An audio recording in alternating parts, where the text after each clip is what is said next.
Hello viewers, I am Digambar Singh and I welcome you to my YouTube channel. Viewers, आज मैं बहुत दिनों से एक वीडियो बनाने जा रहा हूँ। काफ़ी समय हो गया है, कुछ व्यस्तता के कारण मैं वीडियो अपलोड नहीं कर पाया। तो अभी तक हमने अपने चैनल पे पार्ट्स ऑफ स्पीच के noun, pronoun, adjective, verb and adverb, इनकी डेफिनेशंस, इनके काइंड्स और इनके एग्जाम्पल्स पढ़े हैं। आज हम पार्ट्स ऑफ स्पीच का छठा जो उपभेद है, जिसे हम प्रीपोजिशन कहते हैं, उसे पढ़ते हैं।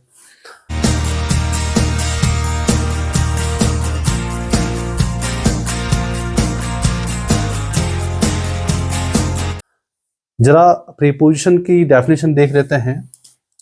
अ वर्ड और group of words used before a noun or pronoun to show place, position, time and direction is called preposition. Preposition को हम हिंदी में संबंध सूचक अव्यय कहते हैं और इसकी डेफिनेशन हो जाएगी एक शब्द। प्रीपोजिशन एक शब्द भी हो सकता है और शब्दों का एक समूह भी हो सकता है जो किसी नाउन और प्रोनाउन से पहले यूज होता है और वह दिखाता है, क्या दिखाता है? Place, position, time and direction. स्थान हो गया, स्थिति हो गया, टाइम समय हो गया और डायरेक्शन मीन्स दिशा को दिखाता है, उसे हम प्रीपोजिशन कहते हैं। कुछ प्रीपोजिशंस इस तरह के हो सकते हैं जैसे in, into, on, at, upon, under, below. इसके अलावा before, after, underneath, beneath, above, over. बहुत प्रकार के इस तरह के 200 से ज़्यादा प्रीपोजिशंस हमारे पास हैं। तो कुछ उदाहरण हैं जिनके द्वारा हम प्रीपोजिशन को अच्छी तरह से समझ सकेंगे। व्यूअर्स, मैंने कुछ एग्जाम्पल्स यहाँ पे लिखे हुए हैं। जरा पहले एग्जाम्पल को देखते हैं हम। The cat is sitting on the mat. अब यहाँ देखिए द कैट, कैट जो है वो नाउन है और इधर आप देखिए मैट, ये भी नाउन है। तो मैट और कैट के बीच में एक शब्द आया है ऑन, जो इन दोनों को जोड़ने का काम भी कर रहा है, इनमें संबंध स्थापित भी कर रहा है।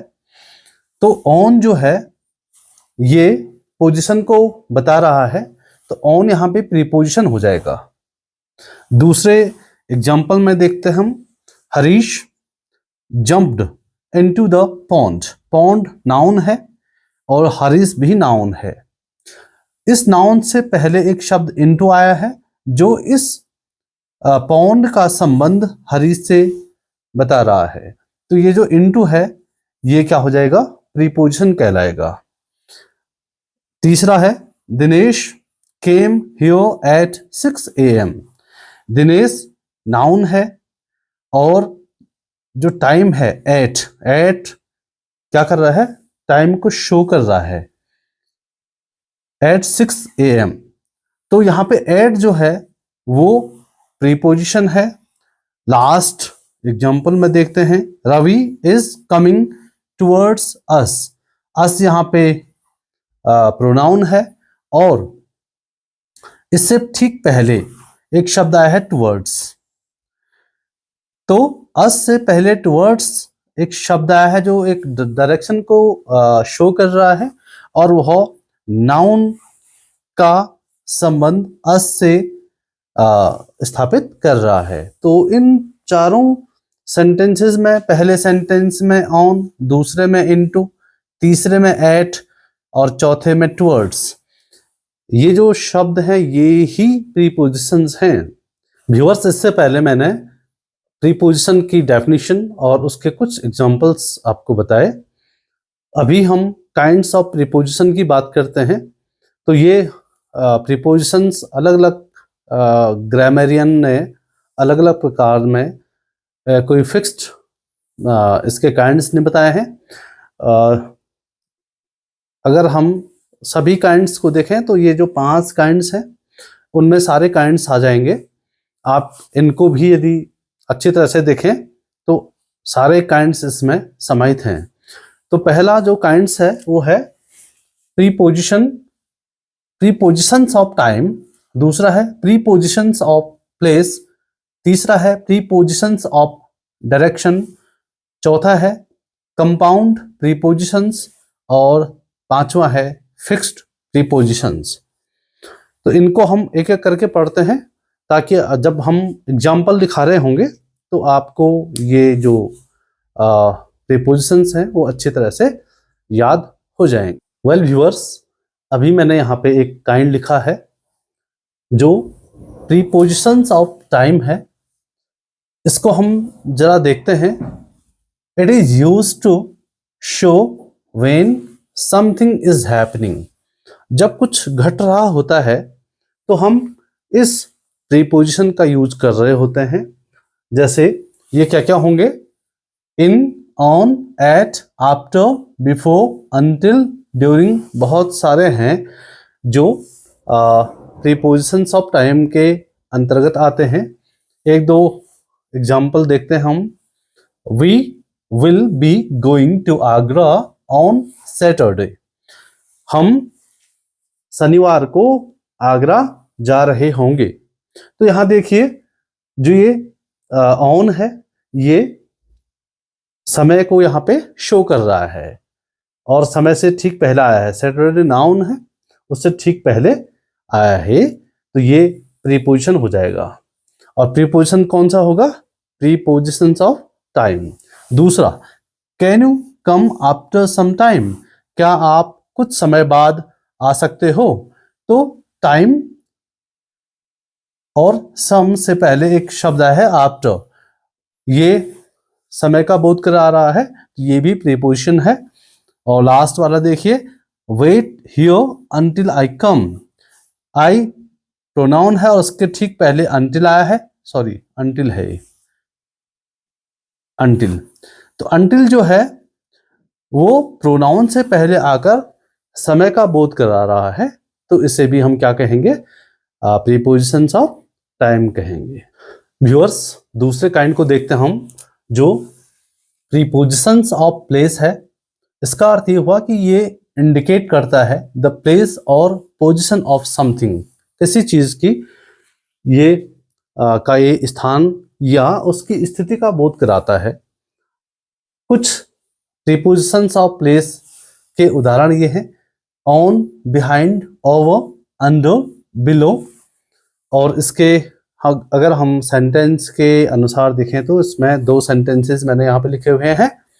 पहला है, Dinesh hid himself behind the door. Door जो है वो नाउन है और नाउन से ठीक पहले एक शब्द आया है बिहाइंड, और जो दिनेश है वो भी नाउन है। तो इन दो नाउन के बीच में एक बिहाइंड आया है जो इनके बीच में कनेक्शन स्थापित कर रहा है, तो इसे हम प्रीपोजिशन ऑफ प्लेस कहेंगे, क्योंकि यह दिनेश ने स्वयं को दरवाजे के पीछे छिपाया। तो यहाँ पे दिनेश की जो स्थिति है वो क्या है? वह दरवाजे के पीछे है। दूसरा, the dog jumped over the fence. कुत्ता दीवार के ऊपर से कूदा। अब यहां देखो, ओवर जो है वो पोजीशन का बोध करा रहा है, और किसके ऊपर से कूदा? फेंस के। तो ये ओवर जो शब्द है वो प्रीपोजिशन ऑफ प्लेस कहलाएगा। व्यूअर्स, प्रीपोजिशंस का जो तीसरा काइंड है वो है प्रीपोजिशंस ऑफ डायरेक्शन। तो ये क्या होते हैं?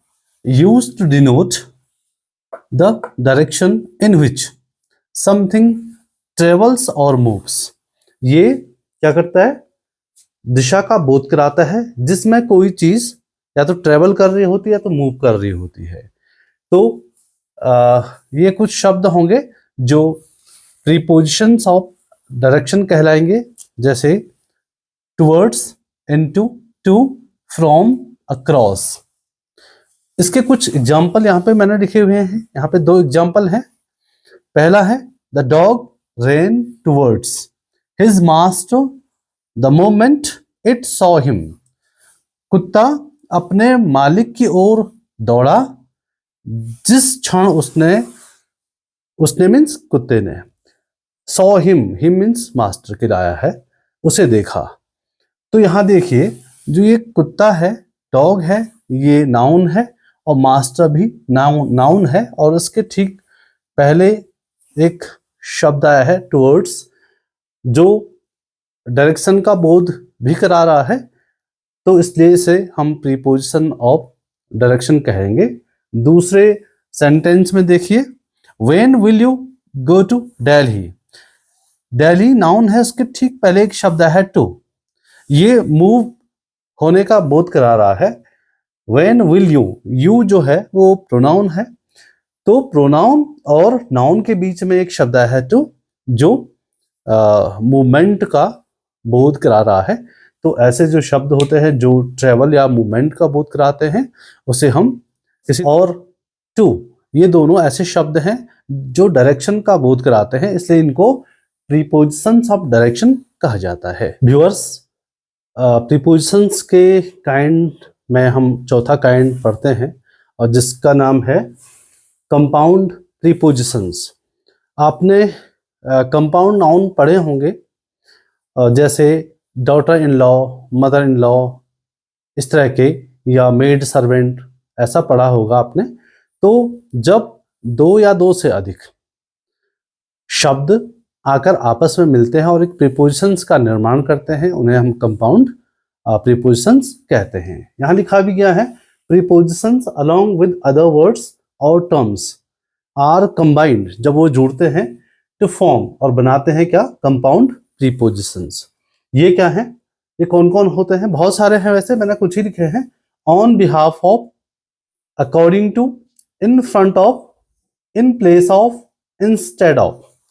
तो यहां देखिएगा कुछ, यहाँ पे मैंने दो एग्जाम्पल्स यहाँ पे लिखे हुए हैं। फर्स्ट देखते हैं, he is standing in front of, ये इसमें तीन शब्द हैं, इन फ्रंट ऑफ, लेकिन ये सम्मिलित रूप में कंपाउंड प्रीपोजिशंस होते हैं। द हॉस्पिटल गेट, वह हॉस्पिटल गेट के सामने खड़ा है। तो यहाँ पे हॉस्पिटल गेट जो है वो नाउन है, और उसके ठीक पहले एक शब्द है इन फ्रंट ऑफ, तो ये इन फ्रंट ऑफ ही क्या है, कंपाउंड प्रीपोजिशन है। दूसरे सेंटेंस में देखते हैं, Himesh was sick so Ravi performed singing in place of him. तो यहाँ देखो हिम जो है वो प्रोनाउन है, और उसके ठीक पहले एक शब्द आया है इन प्लेस ऑफ। ये एक शब्द नहीं है, दरअसल ये तीन शब्द हैं, इन प्लेस ऑफ, और ये सम्मिलित रूप में कंबाइंड वे में ये क्या करते हैं, कंपाउंड प्रीपोजिशन का निर्माण करते हैं। तो पहले सेंटेंस में इन फ्रंट ऑफ और दूसरे सेंटेंस में इन प्लेस ऑफ कंपाउंड प्रीपोजिशंस के एग्जांपल्स हैं। व्यूअर्स, मुझे लगता है कि आप इस प्रीपोजिशंस को भी समझ गए होंगे। व्यूअर्स, प्रीपोजिशंस का ये लास्ट काइंड है, और जिसका यहाँ पे मैंने नाम लिखा है फिक्स्ड प्रीपोजिशंस। जैसे कि इसके नाम से ही हमें आसानी से पता लग पा रहा है कि ये कुछ ऐसे प्रीपोजिशंस होंगे जो फिक्स्ड होंगे, जो नियत होंगे, जो निश्चित होंगे। चलो इसकी डेफिनेशन देख लेते हैं। These prepositions are used with some certain और fixed words। ये प्रीपोजिशंस कुछ शब्दों, कुछ नियत, कुछ निश्चित शब्दों के साथ ही आएंगे, जैसे interested in, accompanied by, afraid of, accountable for, accustomed to and abstain from। इसके अलावा बहुत सारे ऐसे वर्ड्स हैं जिनके साथ फिक्स्ड प्रीपोजिशंस आते हैं। तो देखिएगा, इंटरेस्टेड इन, तो इंटरेस्टेड के बाद इन ही आता है, ऑन नहीं आता है, या ऑन तो नहीं आता है, इन टू नहीं आता है। accompanied के बाद बाय ही आता है, विद नहीं आता है। तो ये जो शब्द हैं ये हमेशा एक साथ आते हैं, इसलिए इनको फिक्स्ड प्रीपोजिशंस कहा जाता है। कुछ एग्जाम्पल्स यहाँ पे मैंने लिखे हुए हैं। पहला है, she is afraid of spiders, ये नाउन है। वह, ये क्या है, प्रोनाउन है। ये प्रोनाउन है और ये नाउन है, इसके बीच में एक शब्द है, वैसे ये दो शब्द हैं इसलिए इनको फिक्स्ड प्रीपोजिशंस कहेंगे। ये संबंध स्थापित कर रहा है। तो अफ्रेड के साथ ऑफ आया है, वह मकड़ियों से डरती है। दूसरा, वी मस्ट एब्सटेन फ्रॉम, हमें अवश्य ही दूर रहना चाहिए। किससे? ड्रिंकिंग अल्कोहल, हमें अल्कोहल से दूर रहना चाहिए या हमें शराब पीने से दूर रहना चाहिए। तो एब्सटेन के साथ हमेशा फ्रॉम आता है। तो एब्सटेन एक वर्ड है और फ्रॉम क्या है? प्रीपोजिशन है। तो ये जो प्रीपोजिशन है इस शब्द के साथ हमेशा किसी भी स्थिति में यही आएगा, इसलिए इनको फिक्स्ड प्रीपोजिशंस कहते हैं। व्यूअर्स, इससे पहले मैंने प्रीपोजिशन की डेफिनेशन, उसके एग्जांपल्स, उसके काइंड्स लिखाए। अभी हमारे पास एक और टर्म है प्रीपोजिशनल फ्रेज। ये क्या होता है? तो यहां देखिएगा, Rekha in the middle is laughing. अब यहां देखिएगा, रेखा और उसके बाद एक शब्द है इन द मिडिल, बीच में, इज लाफिंग, हंस रही है। तो ये जो है, ये जो इन है वो प्रीपोजिशन है और इसके साथ दो शब्द और आए हैं, दो मिडिल। तो ये तीनों शब्द मिलके प्रीपोजिशनल फ्रेज बनाते हैं। दूसरे वाक्य में देखिएगा, he is climbing up the tree, वह पेड़ पर चढ़ रहा है। तो यहां देखिए, ये जो क्लाइंब है ये वर्ब है और वर्ब की विशेषता बताने वाला जो फ्रेज होता है, जैसे अप द ट्री जो है, अप प्रीपोजिशन है और उसके साथ द भी है, ट्री भी है, नाउन भी है और आर्टिकल भी है। तो ये तीनों मिलके प्रीपोजिशनल फ्रेज या इसको हम एडवर्बियल फ्रेज भी कहते हैं। यदि वो किसके बाद आए? वर्ब के बाद आए तो उसको एडवर्बियल फ्रेज या प्रीपोजिशनल फ्रेज भी कहते हैं। तो आशा करता हूं आप kinds of prepositions and prepositional phrase को समझ गए होंगे। Thanks for watching this video.